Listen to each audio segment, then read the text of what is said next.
Sorry about all that. It's a bit of a boner killer, isn't it? The tech stuff. Oh, I expect it to a certain extent. I know it's often my fault, but Uh-huh. if you think about it, it is kind of your fault. Go on. Well, when we started this 9 years ago, by the way, Yeah. last week we didn't acknowledge the 9-year anniversary Yeah, of the show. that's true. Yeah. Pretty big, Pretty big. That's getting up there. but we just forgot. Well, we Which sort is of fine. touched on it on episode 200, to be honest. But you're right. We didn't celebrate the day. So we're doing it now. But 9 years ago when we started this podcast, we did it together in the same room. And then you decided to go chase your dreams, Yeah. which is fine, which I encourage. Yeah. But also, Now I've left then a technologically incompetent person to sort it out Exactly. themselves. Yeah. Exactly. By the way, you Well, did here's leave a it to suggestion. myself because you gave me great tech support just then, Yeah. like professional level. Yeah. Here's a good suggestion, just something that pops to the top of my mind.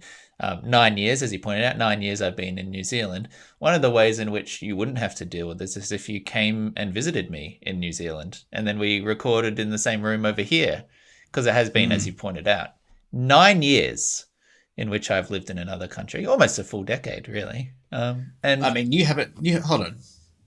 I'm just going to get you on a technicality here because I've got nothing else. You haven't been over there for 9 years. have I not? No, we started the show 9 years ago, but then we did like a year or so. I think I could say So that 8 years. this So is actually my 8 years. 9th year. Actually, it's been 8 years since I 8 haven't years. visited you. Get it right. Okay. Well, please accept my humble apologies. How could I have misspoken in such a way as to mischaracterize your abandonment of me as a friend at such a level as 9 years, when it was the much less embarrassing 8 years? Look, I do feel bad about that. I do think about it at night sometimes. I think, shit, I haven't done it, and it's looking like it might be postponed even further. And it is. What I like about you is that what I like about us is that you will call me out on my shit. And I feel like that's a fair thing to do. Like it's just over there or wherever it is, and I could have in that time probably popped over and saw my old Nikki Blue Eyes, but I haven't, and I feel bad. I'm sorry. That's all right. I mean, the thing that gives me comfort is knowing that you haven't traveled anywhere overseas or will be traveling anywhere overseas. So it's not like you're specifically singling me out, because there's nothing like that on the horizon. So that's the comfort for me. It's just like, apart from you, Yeah. it's kind of like, in my head, I think it's kind of like going to another state, but it's like way further. It is It's like- closer than you going to fucking Western Australia. And there's another place I would never go to and have never been to. I think you got to start recategorizing your expectation of New Zealand. It's quite different over here. They have hills. I send you pictures all the time of like bays and things. You do. Is that what you're doing when you send me those? It's just a little tantalizing little striptease. Okay, Just a little bit of okay. like, oh, maybe this walk will get you interested. They are incredible, Yeah. but not enough. Not Not enough. I need New Zealand to really reinvent their cuisine. So if I go over there, I'm like, oh, I've never had this before. What do you mean reinvent? You've never been here before. Yeah, but what do you eat? Sheep and what else?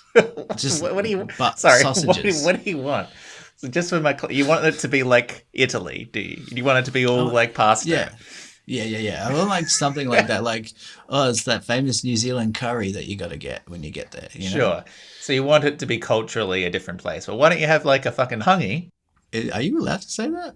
I don't think that's. Oh, that sounds racist. Well, just because you don't know a foreign word doesn't make it offensive. Well, I'm just trying to get in the front foot. Yeah, okay, fair enough. Oh, welcome, everybody. Welcome to Deep Thought. Thank you for joining us. This is a podcast in which we basically just call each other out back and forth for the course of an hour, hour and a half. And some people seem to enjoy that. Sitting through the internet with me this week, my friend, Michael, hey. Yep. Sticking with the catchphrase. Okay. It's not really a catchphrase if it's just a very generic acknowledgement. Just a word. Just a word. And I'm Nick. Hello. Hi. Hey. How we doing? Hey. Now, you cold? You getting cold over there? We're starting to. I don't want to talk about the weather. It was just the most. I found myself building up to it, and then I thought, this is the dullest. This is where we start every time. We kind of do. It's weird that we're still kind of at the small talk stage, you know. It's just something to get the ball rolling, you know. So, what do you do for work? Are you good at small talk? Let's talk about small talk. Let's talk about small talk, but importantly, not do small talk. Not being small talk. I think I am quite good at small talk, but I think Are you? I think I'm a little bit of a small talk connoisseur in that I can turn small talk into big talk pretty smoothly. I love. Okay, tell me everything. So one of my defense mechanisms, we talked about this a long time ago, I think, on the podcast. One of my being in the closet defense mechanisms as a way of avoiding any intrusive questions that might lead to me having to say, oh, yes, I love women. My favorite woman? Well, Pamela Anderson, of course. Any of that shit. If I can cut that off at in advance, it's the way to do it is to take an extreme interest in the other person and get them talking about themselves. So I was always very good at like, oh, so what is it you do? Oh, tell me about that. No, tell me more about that. Tell me everything about that. Tell me stuff that only people in your discipline are talking about. You know, like I will drill down into someone's life in an almost offensively interested manner. And then I never have to talk about myself. Yes. No,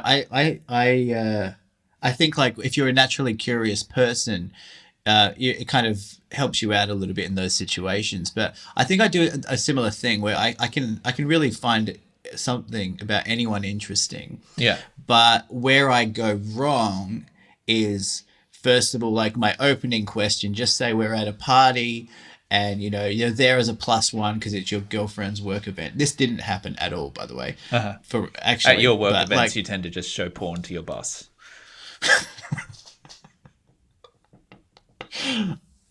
And so you're there at a +1, you don't know anyone, and then you're kind of stuck with like one of your partner's friends, colleagues or something like that, and you're like trying to make small talk. What I will tend to do is ask way too personal a question. And the thing is, I've learned that I can do that because sometimes when it hits big, but sometimes when it also misses big. Yeah. Do you know what I mean? So you like playing that roulette. Well, I used to really enjoy that, but now as I'm getting older, I think maybe a bit more boring or a little more risk adverse in social situations.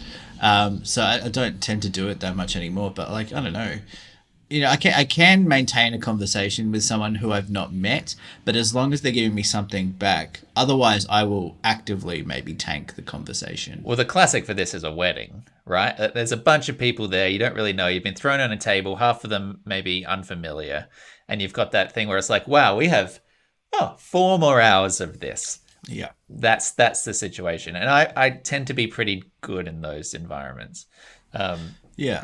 And that's also true in like, if you know a friend, but you're the only person you know that knows that friend, and then you go to their party and it's like all strangers.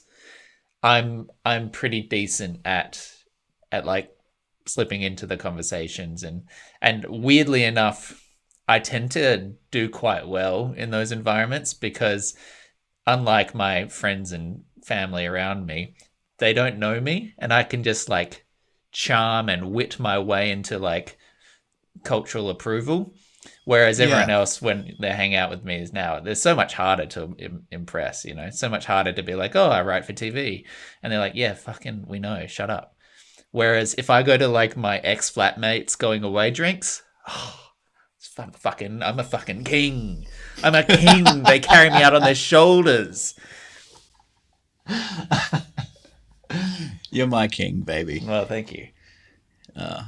Yeah, the older I get, but the other thing is the older you get, I feel like the more boring people become. And I just said that about myself anyway. Yeah. But like what you're looking for is that person that is, and this got me into trouble in my early to late 20s / early 30s, that, you know, when you do take those chances socially, when you connect with someone, the connection is mwah, it's beautiful. Yeah. And you can really, you're looking for like an effortlessness and an ease. It's hard to make an adult friend, right? And you don't actually get that many opportunities these days to like broaden the social circle.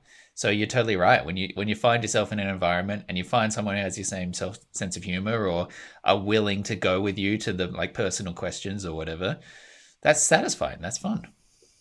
Yeah. Look at us. We can milk anything, can't we? We can really pad out a podcast. There you go. We just chit-chatted about small talk. What else you got? Well, I have a big story to tell you. I had teased this to you a while ago because it happened the day after we last recorded the podcast. Bad timing, but give me that. Man, I got give a me story. That story, my king. Okay, Yeah. So this is the story. You're just toying with me here. This is the story of how I was robbed. Yeah, I thought that would be good.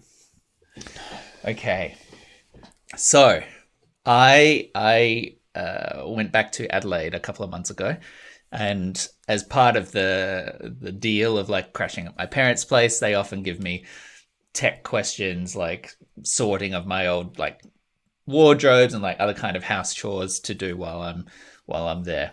And as one of those, I was sorting out the study cupboard, and Mum had an old iPhone, an iPhone 11, that she had smashed the screen of and then bought a new phone. And it's just sitting there. And they'd gone to try and repair it. It was going to cost more to repair, and it's like 3 years old. She's like, fuck it, I'll just buy a new phone. And so as part of this sorting out, she said, oh, just take that to the electronics waste, like the recycling place, donate it to the thing and find a new home. And I was like, whoa. This is a 3-year-old iPhone. Like, yes, it's got a broken screen, but someone will buy it. Someone will buy it, take it to a third-party store, put a new screen on. This has got value. This was like a $2,000 Good working phone. order. Other than the smashed screen, everything's fine. Still loads, still works, good battery, good cameras, all good. Broken screen. Mm-hmm. So I picked it up in Australia, and I wasn't going to like try and sell it when I was there, but I brought it home, and then over here I put it on Facebook Marketplace, and I listed it at $700 as a resale, sort of expecting that people would undercut me, but if you set it high, then they come in under, and you know, if I walk away with $600 or whatever, there we go. So first thing I learned was that Facebook Marketplace is the absolute worst. It is the absolute shit. Preaching to the choir. Well, shits, I suppose. If something's the absolute shit, it's really good. But it was the shits, which is bad. Okay. It was poo-poo bad. It was poo bad, yeah. And not good shit. No, it wasn't good shit. It was God, bad shit. this is a complicated word to use accurately. It is very versatile. So, I don't know. I mean, you've been selling your music instruments and stuff recently, right? You would know a bit about this. The number of like spam bot kind of questions you get there. Is this still available? What's the status of the item? And you're like, Can I get my cousin to come pick it up? It's just endless. It's endless. Disgusting. I've taken photos. I've written a full description of, yes, the screen is broken, the cameras work, the phone is updated, I think the battery life is this. Like everything's there, and you get these like robots coming through, and just spamming this shit, and then they say, oh, they said the most obvious things like, oh, I'll transfer money to you, but you just need to send me your email address. I'm like, no, you don't need an email address to do a bank transfer. And they're like, yes, I do. I need your email address. And you're like, okay, well then fuck off then, because you don't. And then other stuff like, okay, I'm going to go to you go to the post office right now. And then when you're there, I'll send you a screenshot of me having transferred the money to your bank account, and you can put it in the post.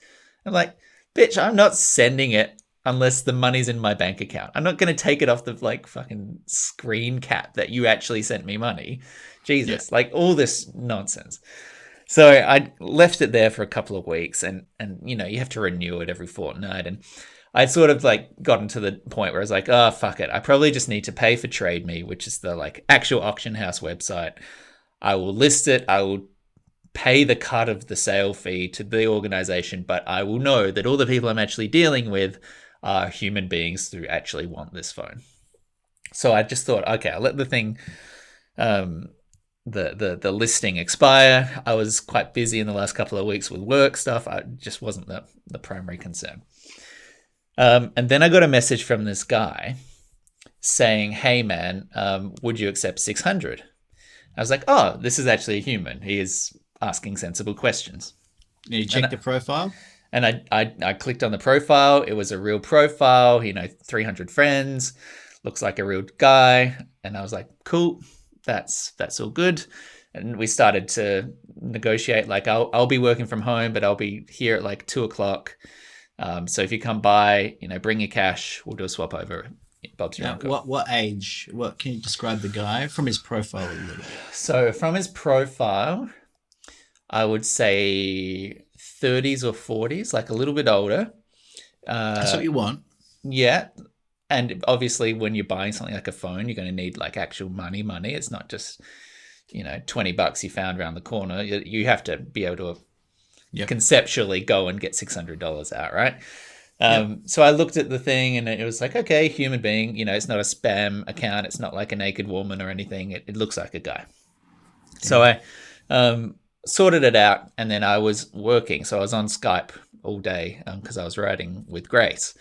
And I just sort of flagged, hey, at some point this guy's going to turn up. I'm going to have to duck out and just do the handover.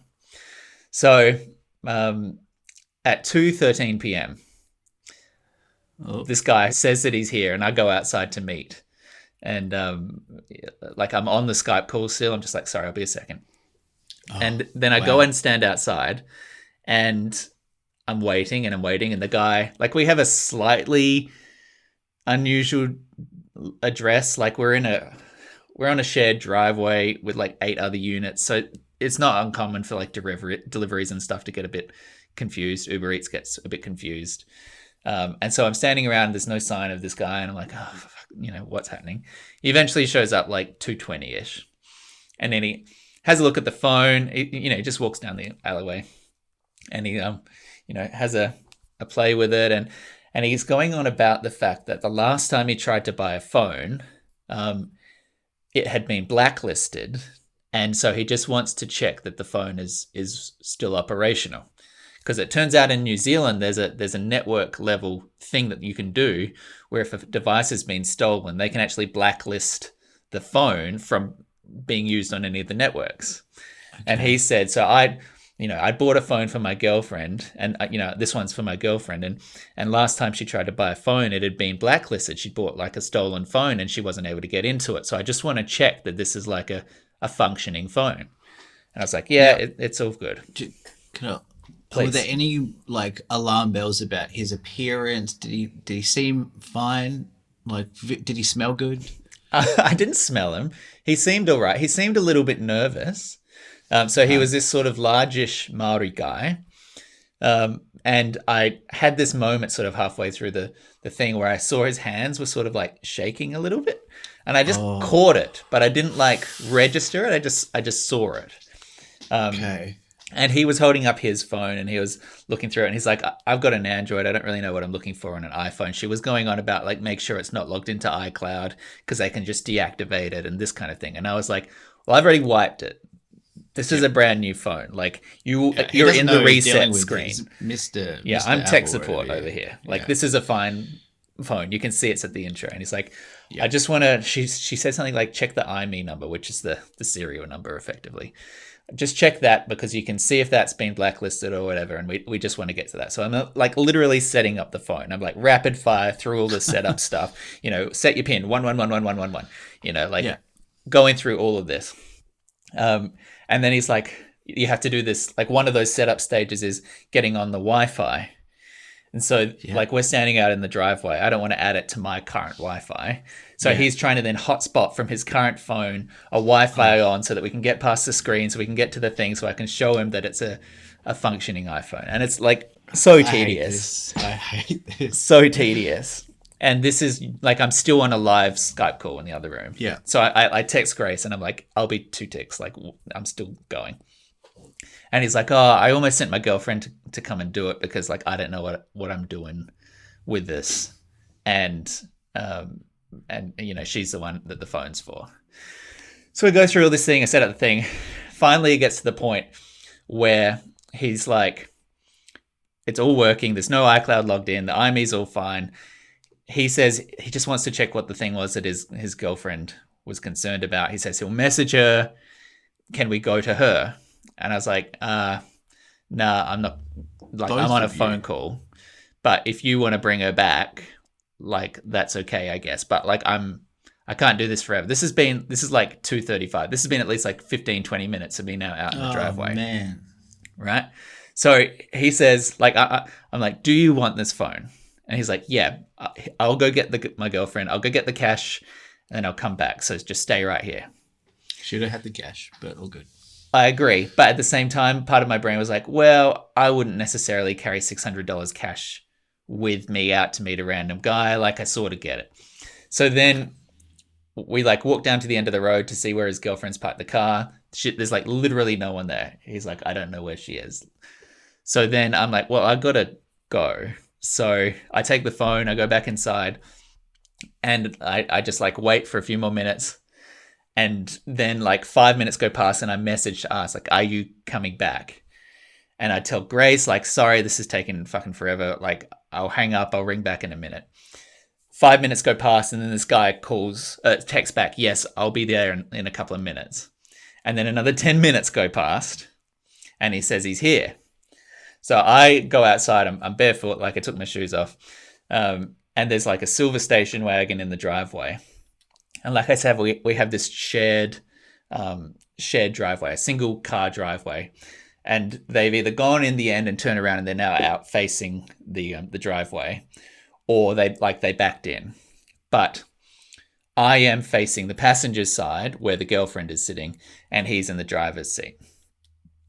So the engine is still on and they're standing there. The passenger window's down. There's this woman there. They're outside of the vehicle? They're in the vehicle. They're sitting in the idling vehicle with the window down. And she says she wants to, like, check that the camera works and that, you know, the thing's broken. And then she's going like, oh, I didn't realize it was so shattered. I'm like, well, I fucking put the photos on the Facebook listing. And the guy's like, yeah, no, that's how it was. And then she says, I want to check the IMEI number again. And I'm like, here's the IMEI. It's not fucking blacklisted. Like, again, do you want from this thing? inside the car? From inside the car. Okay. And then so then they're saying she wants to, like, put the SIM in and check if the SIM works. And I'm like, I'm not going to hand over the phone while you're sitting here with the car running. Like, because I've got my Did you say that? Yeah, I got my flares up. Like, I'm like, okay, you got your spidey like, I'm not senses. gonna just hand you my phone while you're sitting here. And he's like, what the fuck are you saying? I'm like, I'm not gonna hand you my phone while you're sitting here with the engine going. Confrontational. And they look at each other, and then he turns off the engine. I'm like, okay. So I hand it to her, and she fucks around in the passenger seat. They get the little paper clip out. They put the SIM in, and then somehow the phone ends up in his hand on the other side, and he's looking at it. And then it just turns, and he goes, are you fucking me, mate? Are you fucking with me? I'm like, what? It's not fucking working. You trying to sell me a fucking blacklisted phone, you fuck? Are you fucking having me on? You think you can just con me? And I'm like, no, the phone works, man. It probably just takes a minute for a network to recognize a SIM. It's not like fucking instantaneous. He's like, no, you're trying to fuck me. If you blacklisted this phone, it's fucking blacklisted. He's trying to have us on. He's trying to rip us off. I'm like, the phone's perfectly fine. And he gets so like this tone is escalating, and it's like, oh my God. And I'm like, well, if you don't want it, I'll take it back. Nick, interjecting again. What is your when the tone shifts? How do you react? Are you starting to get a bit nervous? Like, my brain goes, you're kind of cool and calm. The undertone of red flags is now like the flags are up, and my brain's like, get This the is a phone scary back. situation. Get the Yeah. phone back because they're going to steal the phone. Oh, And okay. like I saw it. Like I was like, Yeah. this is a situation because I know that the phone works, right? I know rationally that their argument doesn't make any sense. So I'm like, the only thing that they could be doing is trying to rip me off. Yeah. So he's getting all aggro. I have a glance, like I'm focused on him, but I'm in the window, right? Like the girlfriend is right here in the passenger seat, and she is staring dead forward, completely silent. And I see her, and I'm like, oh, she either A, is absolutely embarrassed by this boyfriend's behavior, or B, knows exactly her place and that this is not her job to interfere in this moment. And she's going to pretend it is not happening, and she's not going to engage with me, and she's not going to engage with him, and she's just staring straight ahead. Wow. So then I say, okay, if you don't want it, I'll take it back again. And he doesn't hand the phone over. And he says, you're fucking with me. And he's flashing this phone around, and he makes a mistake because when he flashes it, I can see it's 4G in the corner. So the SIM is 100% working. And I say, it is working. There's 4G on it. And he turns the car engine on, and they gun it down the driveway, and they nearly run over my bare foot in their fucking SUV. And I watch as this thing just barrels down the end of this shared driveway. And I'm like, in the immediate seconds afterwards, I'm on it enough to go get my phone, take photo. So I pull my phone out, and I'm trying to grab the camera up and take a photo of the car as it goes. But it's too slow. It's taking too long. It's too slow to like get there. So I'm staring at it, and I stare at the number plate, and I memorize the number plate. So I grab the number plate, and then in this immediate aftermath, I'm like, what the fuck? Like shock and anger. Dude. And then I go back inside, and I just pace there for a second, and I'm like, fuck, write down the number plate. So I pull up a note, and I write down the number plate. And then I'm like, oh my God. I text Grace, I think I just got robbed. And she immediately texts back. She's like, what the fuck? I'm like, I just got robbed. I just got robbed. They took the phone. Yeah. And then I'm like, sorry, I'm not going to be able to jump back on the call. I think I need to call the police. Yeah. So in the immediate aftermath, again, I've still got like this trembles of adrenaline and of anger and of feeling like stupid because like, why didn't I see this coming? And like, just like all of these like heightened emotions. And so then my next thought is screen caps. So I go into Facebook Messenger, and I just start screen capping the entire conversation. Yeah. And I click on the link to his profile, and I screen cap his name and like record that this is who I was dealing with, which was sensible because 10 minutes later he had blocked me and I couldn't get there. And I messaged KC, and I'm like, I just got robbed. And he's like, okay, I'm coming home. Nice boyfriend move. So he comes home, and he gets there maybe like 10 minutes later. I start calling the police, the non-emergency line. Yeah. And when I get onto the police line, there's like the automated message where it's like, if it's a theft or a damage or something like that, you can log a report online. While I'm on hold there, I start going online and I fill out this form, and I've got all the screen caps. I've got like the photos of the conversation. I've got the number plate. I've got his full name. I've got the model of car. I have so much information about this guy. And so I start to fill out this form, and then I get to the point where I'll hang up on the phone because I'm just filling this form out anyway. It's redundant, yeah. So then KC comes home and he's like, you need to call 111, which is the emergency number. And I'm sort of unsure about that because I'm like, I don't think it's an emergency. Like, I'm not injured. I'm not at risk anymore. They're not going to come back after just having stole it. Yeah. I don't think it's an emergency. And so we go back and forth a little bit. And then he's looking because he's angry on my behalf. And he's like, what's the name of this guy? And he goes on to Facebook. And of course, because I know the name and the profile, and he hasn't blocked KC, he wouldn't have ever interacted, we can find his profile. And as we're scrolling... So many rookie mistakes here. He was a really dumb crook.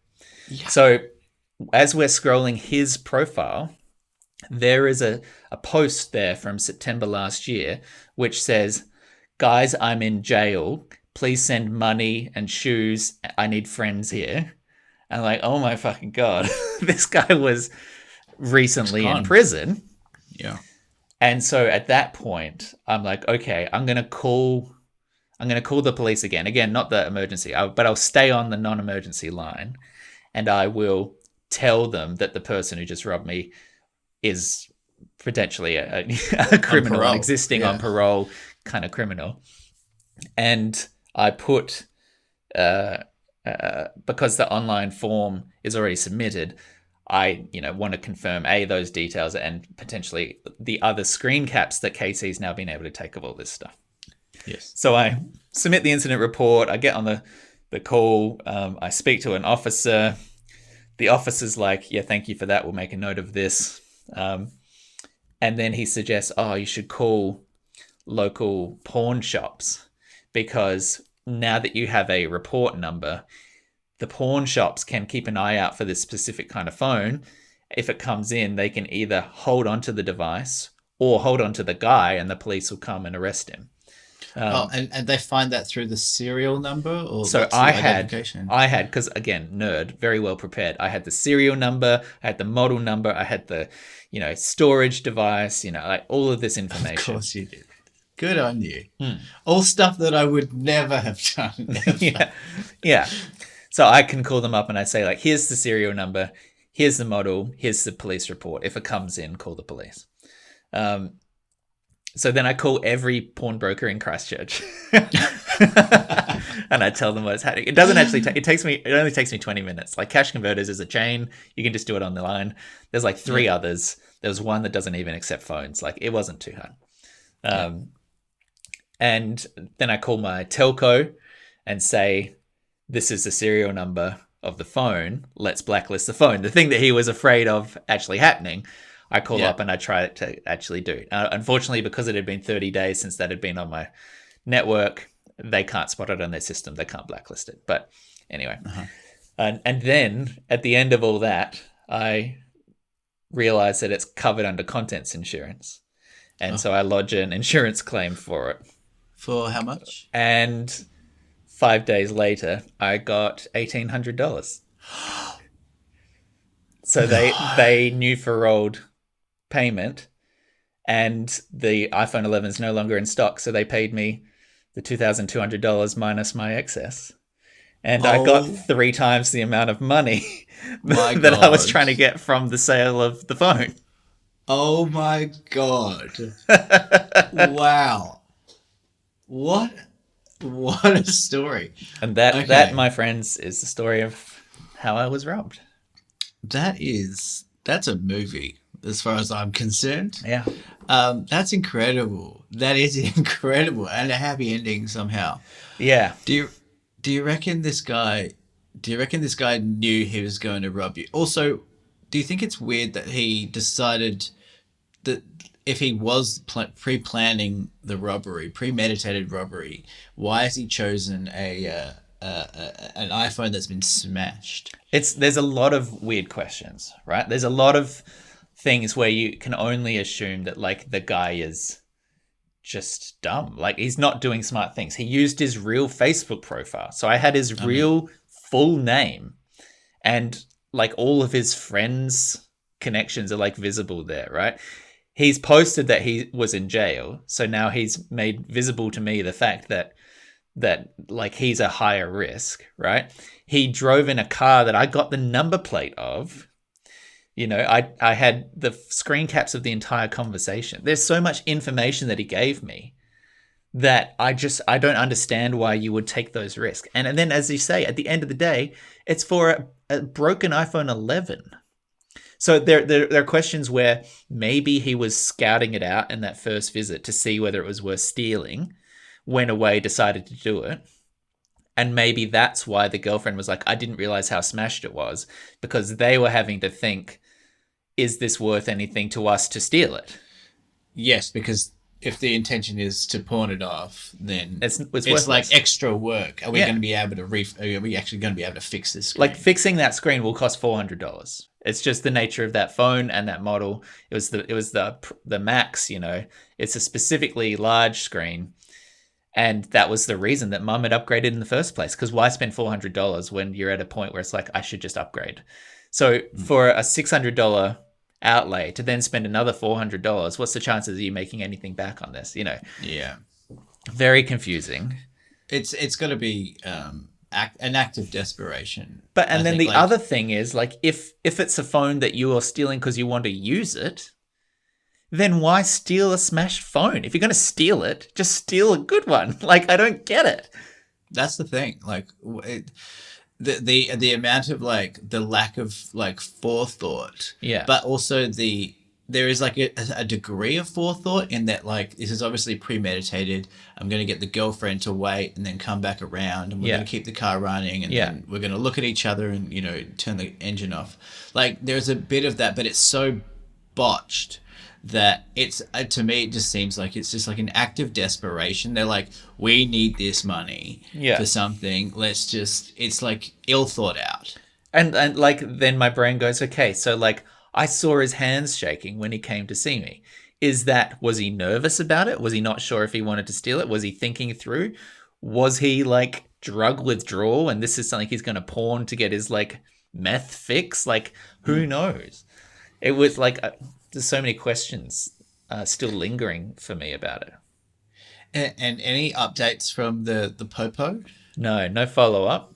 Will you get any? Will they let you know? I don't know. Casey very much is of the opinion that like any kind of theft is just not investigated. Like, they just won't bother. I imagine that may be the case, but if I report that it was from a person that was potentially on parole, like, maybe that improves the chance. But like, I gave them literally everything they would need to find him with, right? You can just go find be that hard. It can't be that. He has the type of car, the number plate, the full name, and photos of him. Like, you can find this guy. So the only question is if they will do it, not whether they could do it. And Nick will be posting all of those details in the chapter notes. So Crime Stoppers. If you live in Christchurch, please go around and teach this guy a lesson. Yeah. I imagine that the types of listeners that we have, Nick, not exactly vigilantes, I would say. No. I wouldn't describe them as the superhero types. Yeah. No, but really, really a strange series of events. And it felt very surreal. Like, in the aftermath, I was like, I can't believe that happened. And there was definitely a thought process of, you shouldn't have let this happen. Like, you should have spotted that this was dodgy. You shouldn't have been trusting. You should have been more suspicious. You shouldn't have. And I sort of went through that process of re-examining it to be like, was I an idiot? Like, is this unreasonable? And then I just sort of reached a point where it's like, nah, fuck that. It's this guy's fault. He fucking stole it, No, and blame myself for it. On the contrary, you literally, under pressure and dealing with what you later found out was an ex-convict. Is that too extreme? Well, yeah. Like, I mean, I don't know the nature of his imprisonment, but yeah. You did everything. You took photos of the license plate. You did everything that you needed to do under pressure, which is, I think a lot more than most people would be capable of doing. So you actually kept it pretty cool. Like, I get the embarrassment thing, but like, you under those circumstances, I don't think, it sounds like you couldn't have done any better. Yeah, thank you. That's nice of you. And as I said, I sort of ended up not blaming myself for it, but it was definitely a thought process. It was, it definitely it lingered for a while. And the interesting thing was, like, I wouldn't say I was shaken, but at the end of the night, like, I double checked that the door was locked. And it doesn't make sense that he would come back. Like I said, why would you go back to the place you stole from? It doesn't make any sense. He didn't come in my house. He doesn't see any of the other possessions I have. There's nothing to encourage him to come back so he can get my TV or whatever. But you still go through that thought of like, this happened at my house, which is this whole other thing. Like, if I was not working, or if it was a different time of day, maybe I would have gone to the, meet at the I mean, they say go do the trade in a police station car park or, some other public place if you want to have that added level of security. But Yeah. I told him my address. Yeah. And, presumably now we've gained a follower on Deepfort. Yeah. Because he's checked your Facebook as well, and he knows that you got a podcast. Well, I think if you block someone, you can't go to their profile, right? Well, he can find us on Spotify. Give us 5 stars if you're here. Wait, I had a thought. Just back to the robbery thing at home. I've been robbed twice. Yeah. In the house. I don't know if you Wow. have been, but I remember when my family lived at Wayville, I must have been about 13 or 14, and we came home I remember we went to Movie Land. I just remember these weird details. We went to Movie Land, we came back, we were at my grandma's house, went to Movie Land, came back, the front door was open. I remember my parents sitting in the front seats of the car, waiting up front, and they said to each other, the front door's open and the light's on. Did you leave the front door and the lights open, front door open and the lights on? They said no. And so we waited in the car, and it was such a scary thing. When we went inside eventually, when my dad went in first, there was no one there, but there was blood everywhere. What? There had been windows smashed. It was they had gone through everything. Blood it was everywhere? They had smashed a window to get in. Oh, and cut themselves. And cut themselves, and then tried to rinse off in the bathroom. And it was, Oh my it was God. it was like graphic. Yeah. And then we had like police there the whole night, and Yeah. detectives and all this thing. I mean, I was too young to really fully Engage with comprehend what was happening, but I just remember all these policemen in my house until like the early hours of the next morning, and like it was crazy. And then I think a few years ago, when I was living at Hope Street, we got. Can I just ask one question in the middle there? Yeah. Was it a random smash and grab? Like they just saw your house and they were like, "Let me take some shit." Yeah, I think they just took some of my mum's jewelry, maybe some of my dad's.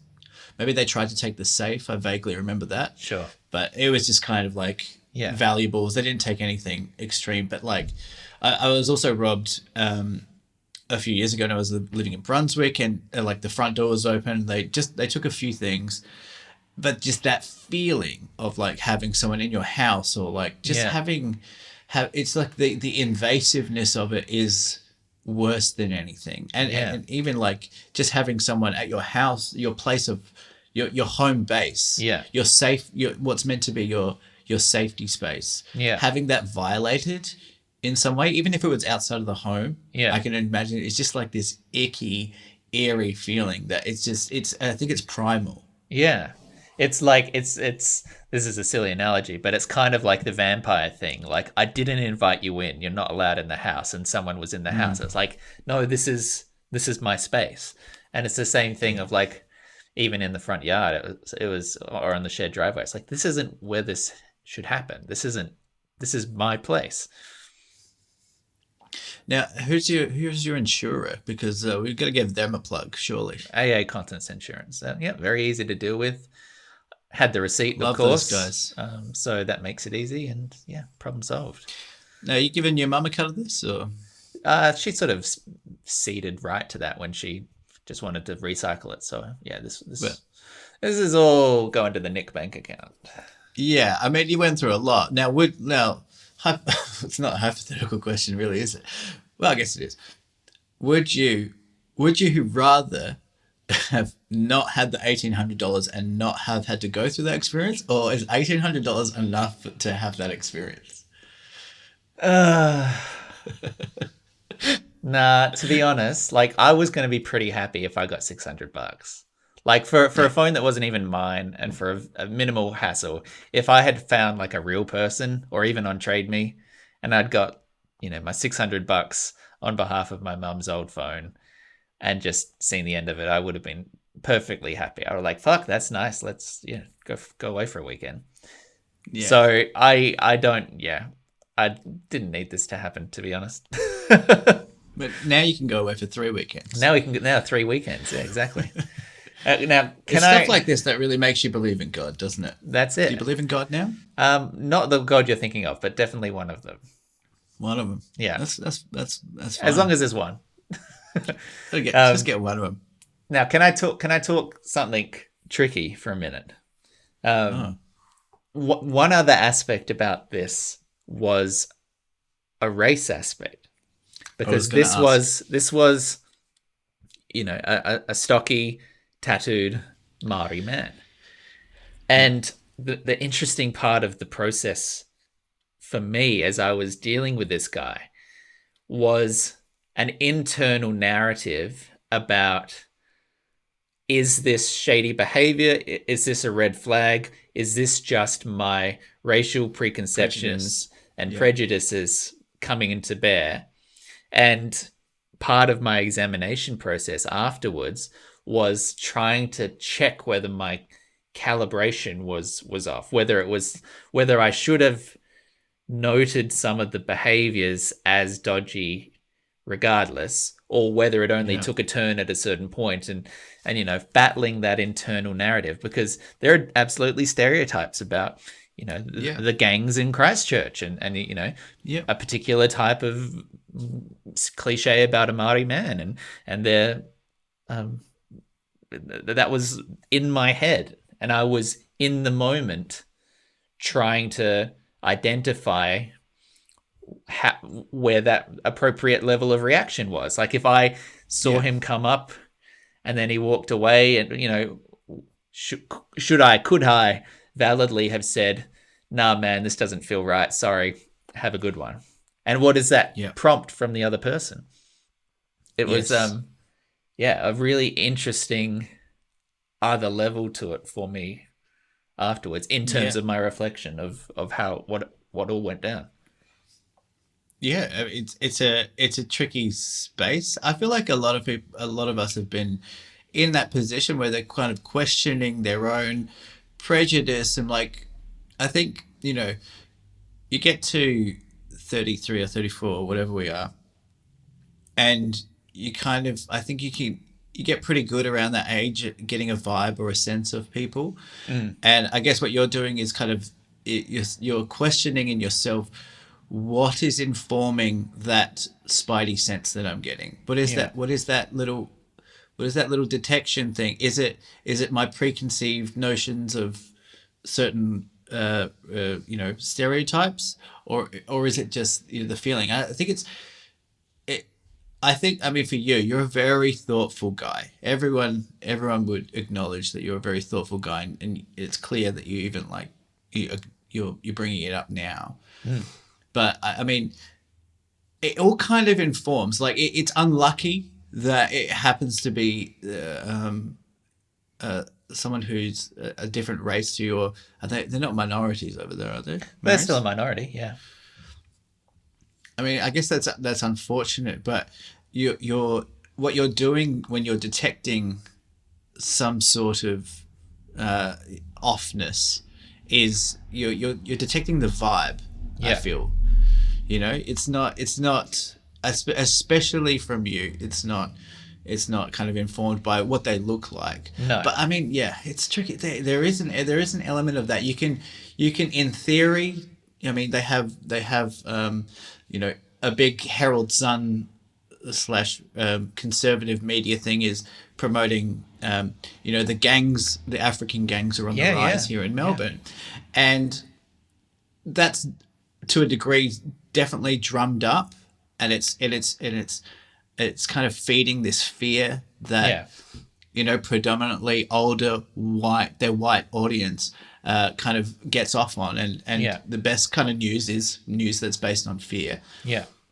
But then there is probably an element of, okay, there are probably some gangs in Melbourne that are Yeah. African, and that they've come over, and there is maybe a disparity between the culture Yeah. that is causing conflict. So it's tricky because there's probably an element of truth, but like not to the exaggerated point that we're being fed. Yeah. So I think I mean, look, And you you're don't want you're to in be the the clear. person, the person in Central Park calling the cops on the black guy walking his dog, right? Like, Exactly. so it's all that narrative is so overblown that when when faced with actual robber in front of me, I'm still going like, I don't know, is this a vibe or is this not a vibe? It was a Yeah. very interesting like intellectual debate. I think that's so interesting, and I think it's great that you talk about that stuff because I think everyone on a day to day basis, whether they like to admit it or not, they probably, I mean, there's a it can be scary acknowledging that element, Yeah. But if you're doing it in a considered manner and you're kind of picking it apart and really analyzing yourself, by the way, this guy is not he's probably sizing you up as some like well, I was gonna say scrawny white guy, but I'll change it. Oh. Some fucking handsome buff white guy. Oh, he's like, oh fuck, I've picked a hot guy. But let me finish. That Okay. he can probably easily take Still advantage take of. out, yeah. Yeah. I mean, there's probably that element. Maybe as that's well. why And his hands were shaking, because he was like, wow, I have this strange attraction to this man. What are these feelings? I've never felt something like this for a man before. Well, Like, I was gonna interject and say this earlier that I mean, you went through a bit of a trauma, yeah. but also you made an ex-prison inmate shake from nervousness. Yeah, I mean, when you say it like that, it does seem less likely. That having now heard it aloud, I think it's more that he was withdrawal from some kind of drug, because that doesn't sound plausible. Mate, take the win. Take the win. He Well, was shaking no, his I'll tell you boots. one thing that I am proud of.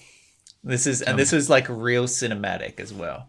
When he gunned it, after I was confident that he hadn't fucking run over my foot, I got a real legitimate on the side of the car as it went away. you I smacked him.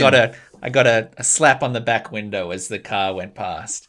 That's And awesome, dude. did it achieve anything? Absolutely not. But No, did but I he- feel in a moment like I'd acted? Yeah, I Hell did. yeah, dude. Hell yeah, I did. Hell yeah. Hell yeah, you did. Yeah. And also, he knows. You know what it signals? It signals. Okay, yeah, you've run off with my phone. You've run off with my mummy's phone. Yeah. But I'm not taking this lying down. That's Yeah. what that signals. Don't come back down this driveway unless you want your SUV to be tapped again. You might have got a ding on there. You I might have got a little might dent. have got a ding. I might have got a little ding in there. I see those triceps. Yeah, you're working. You're it's working. possible. It's plausible. Yeah. Wow, that was an epic story. I Oh, gotta thank say. you. Yeah. That was- It was funny because I messaged you, I think the day of or the night of, and I said, I've got a story. And I said, like, don't worry, like I'm all good. It's okay. And you just like felt out the waters a bit. Like you're like, oh, like you're all, what's going on? You're all good. And I was like, I'm all good. But I knew that at the end of the day, if you're going to be got a story. robbed, it's better to be robbed and have a podcast.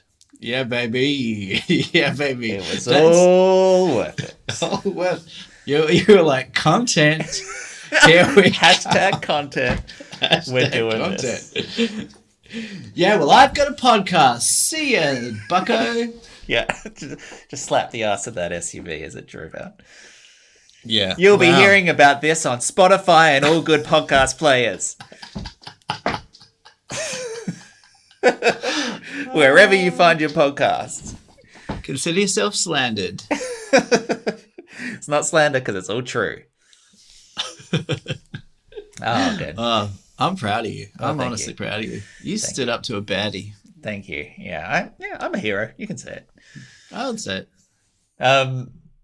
Okay. Have you got anything topic-wise lingering? Or you got anything?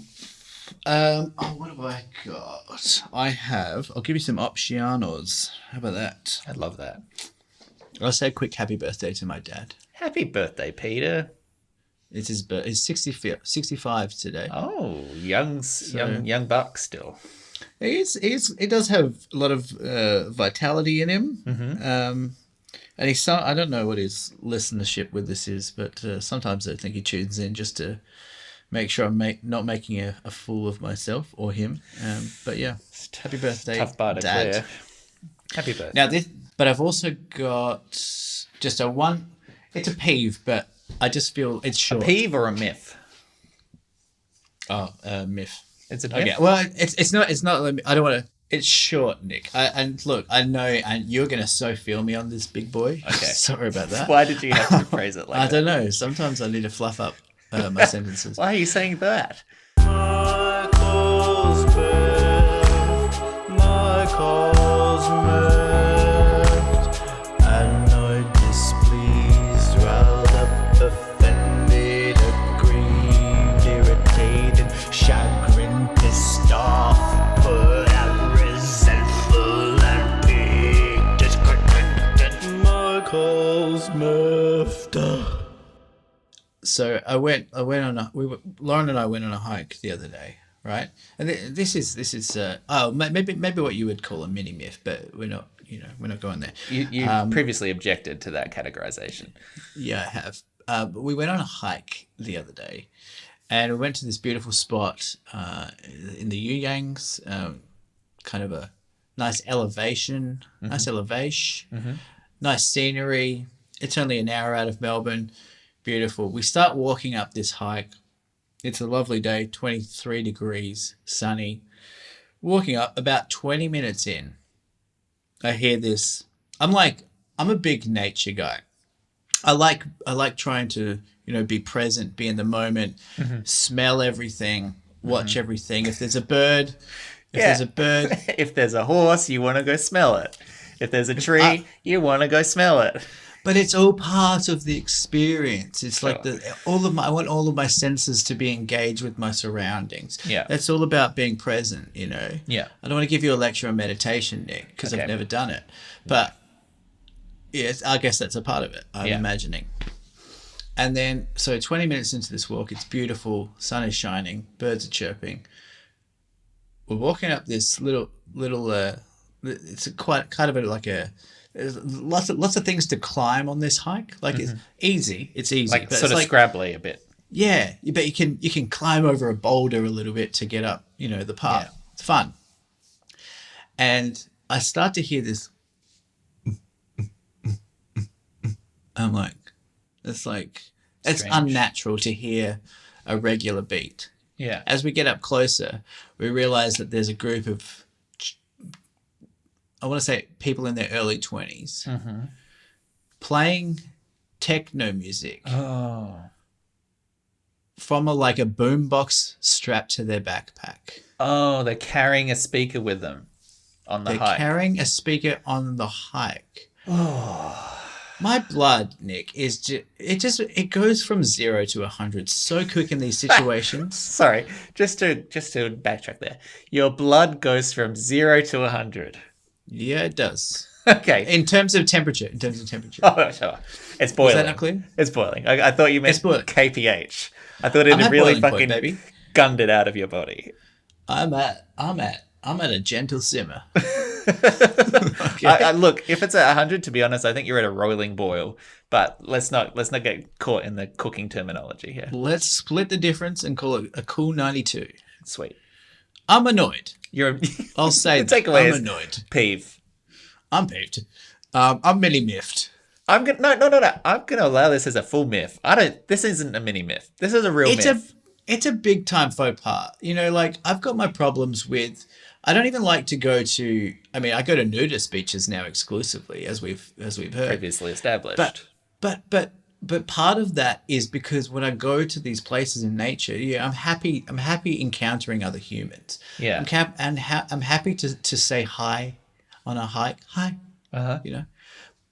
But when you're making the selfish decision that your experience of nature is worth more. By the way, if you're playing techno music on a hike, I don't think the hike is what you're looking for. I don't think you want to be on a hike. I think what you're looking for is a room in your house with your friends, which is fine. Please go do that, but not on a Wednesday. Put in fucking headphones. If you want to listen to techno music, put the fucking headphones in.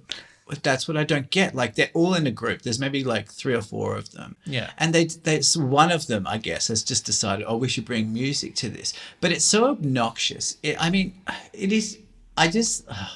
It is so fucking obnoxious to decide that, and they're not playing it softly either, they're playing it loud. It's so obnoxious to decide that everyone else wants to hear your music while everyone else, who, by the way, very respectful, obviously, because why wouldn't you be in like beautiful surroundings? Yeah. You've just decided that your experience is worth more than everyone else. And I hate that so fucking much. Can I throw out one devil advocate? Just one idea that popped into mind. Okay. Because my brain thought, well, you're out in nature and you're going to be playing this music. One of the most charming, beautiful things of a hike is you would turn a corner and there's a kangaroo there. Or, you look up in the tree and there's a koala. And then my brain thought, I wonder if it was snake prevention. If they were thinking, put some music on, just clear the path ahead of us. We'll let people know that there's a group coming through. Mr. Snake, off you go. Pop away from the path, please. Just throwing that one idea out, and I'm willing to take comments. Yeah, I'm going to knock that right back because these guys were not in the business of snake prevention. I think they were there to have like a little bit of a party. Right. I mean, I don't really know what their intention was because you have to drive a little bit out to get to this spot. So there's a little bit of a conflict of what they were trying to achieve. Yeah. But they were definitely there they weren't there for the hike. They were there to have a good time, which, I think we both agree at this point in our lives, Nick. We don't like it when other people have good times. Hey, don't speak for me. No, I think for you. I think you and I can both agree that you don't like when other people have good times. I hate it when people have good times. Yeah. But the other thing is, like, I was thinking, if they were playing better music, would I appreciate it more? And I think at least be less annoyed. I think I would. But the types of people that play music obnoxiously loud never have good taste in music. It just never happens. Yeah, I mean, maybe bagpipes. Play a little Aphex You never hear Twin. a quiet bagpipe, do you? That's a great point. You never hear anyone blasting like Sigur Rós. I think it's because it's physically impossible to turn up Sigur Rós. You can turn the dial as much as you want. It never gets any louder. It's impossible. well, I mean, if I was walking on a hike and someone was just blasting Hopper Polar as loud as it could go, I'd be you know what? What about some Bjork? I'm annoyed, but I'm kind of I'll pay it. What about some Bjork? If you're just going up at the side of a cliff and then you hear the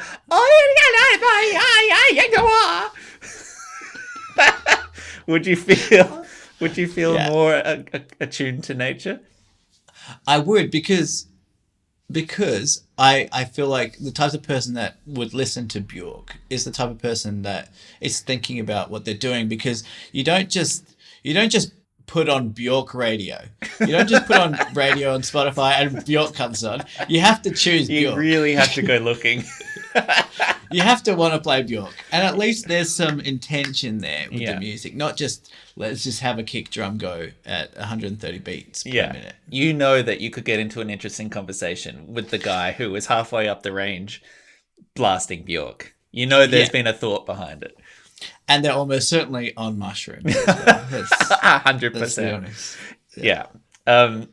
This discussion has reminded me. So my dad and I, for many years, would go walking up along the Hyson Trail in Mount Lofty. And I think once or twice even came, And we'd often listen to music at the same time and go and, vibe to some Radiohead or something. And we'd often walk sort of around sunset. So in summer, it would stay light. But if you were walking in winter and you're up there at 6 o'clock, it was often quite dark.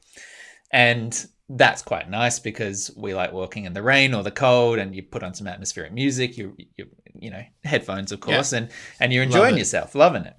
And there was one time that I can still remember. So when you go up the Hyson Trail, you end up winding your way around under the highway. And there's an underpass, a pedestrian underpass, that takes you from one side to the other.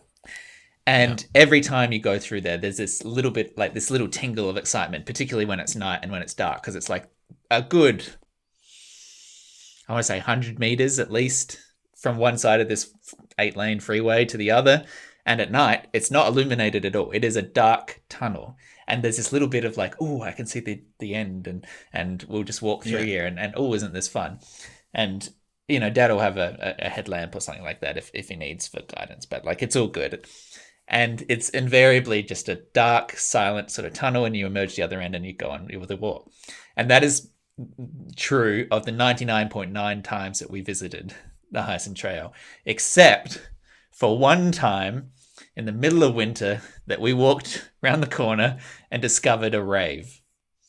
A legitimate rave. They had brought lasers, they had brought lights, they had a full DJ set, and there was like 40 people there, definitely on drugs, definitely grooving to techno music. And to be clear, this is underneath the freeway, so it's not really interfering with other people at that point. It's 7 o'clock underneath the freeway. That's really where you go for it. And then there's Dad and I was probably like 16 at the time, and Dad's whatever that makes it, 10, 15 years ago. And we're like, we just want to walk the dog to the other side.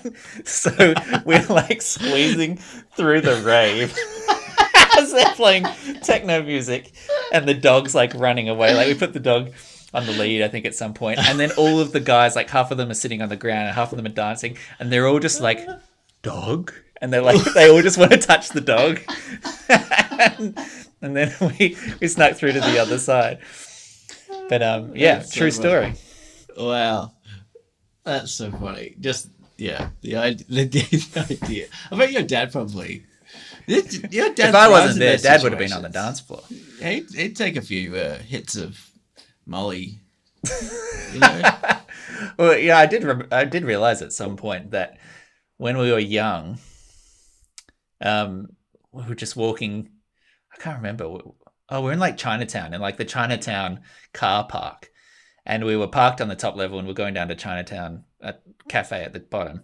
We walked down the concrete like car park staircase from the top floor down, which is like a sealed box.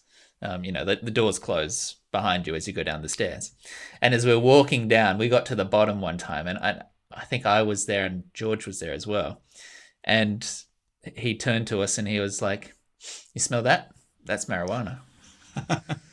And I think that the vague sense was, like, if you smell that, when you're out and about, back away. You don't want to be smelling this stuff.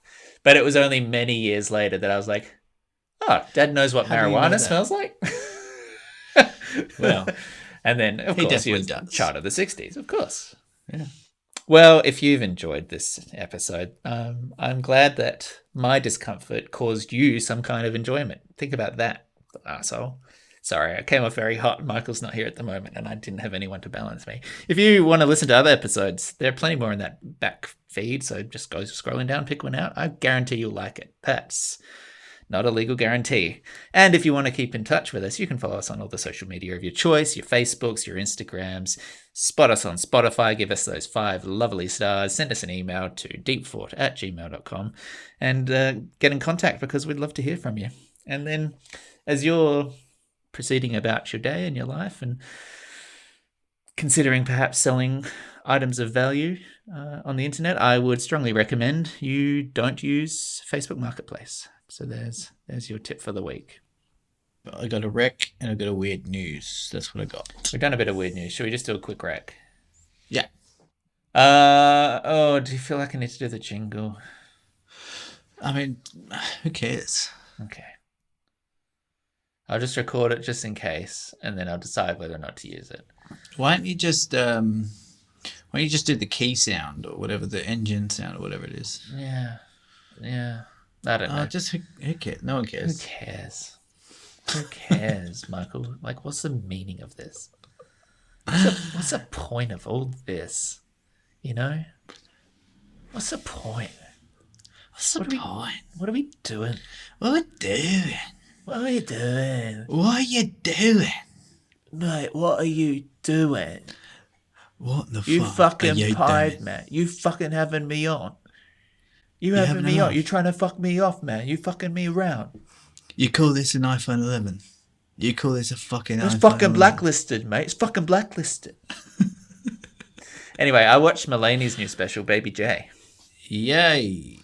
I watched it last night actually. You'd seen it live. Was it the same show? It was literally exactly the same.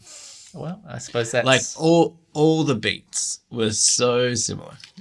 It was apart from the Henry, which was a really nice touch. But Yeah. did you like it? I did like it. I thought it was good. I thought it was interesting the way that he was reflecting on how his image had taken a hit. I thought that was... Yes. It was very brief and it was very tangential, but he acknowledges it. He talks about Bo Berman being the new favorite. I love that. I don't think he said that in the live one. But he didn't necessarily say his reputation took a hit, because I thought about this.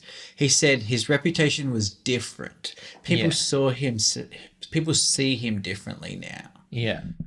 The other thing that I was hoping for more of, but that was not touched at all, was partner, was wife and marriage and new girlfriend and kid.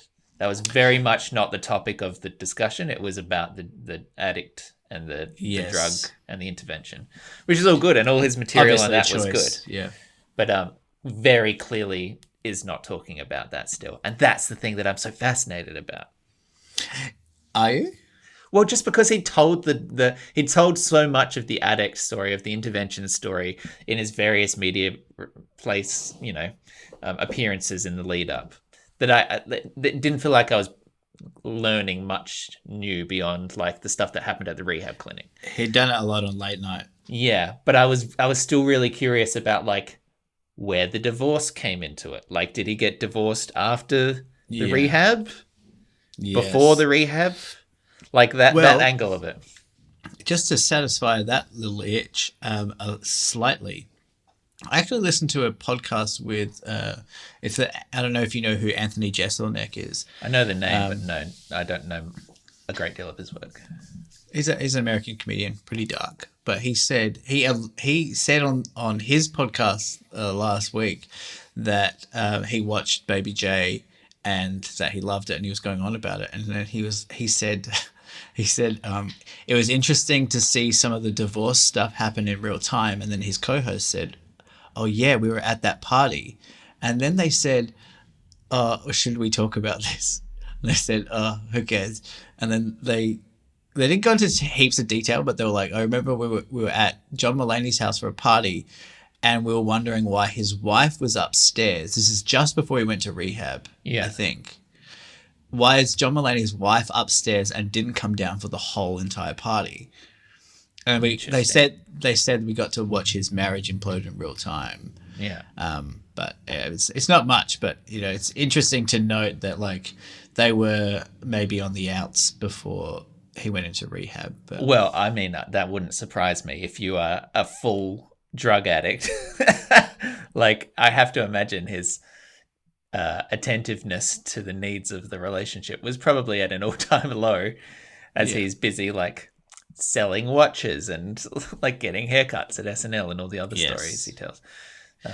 But yeah, that watch story is so funny. Yeah, good story. Good story. You don't mix metals. You don't. You don't. What's your rec? I've got a killer rec for you, Nicholas. Please. Do you like chimps? As a viewing subject? I guess. I don't really know what I meant by that question. Okay, good. But I don't know how to answer it.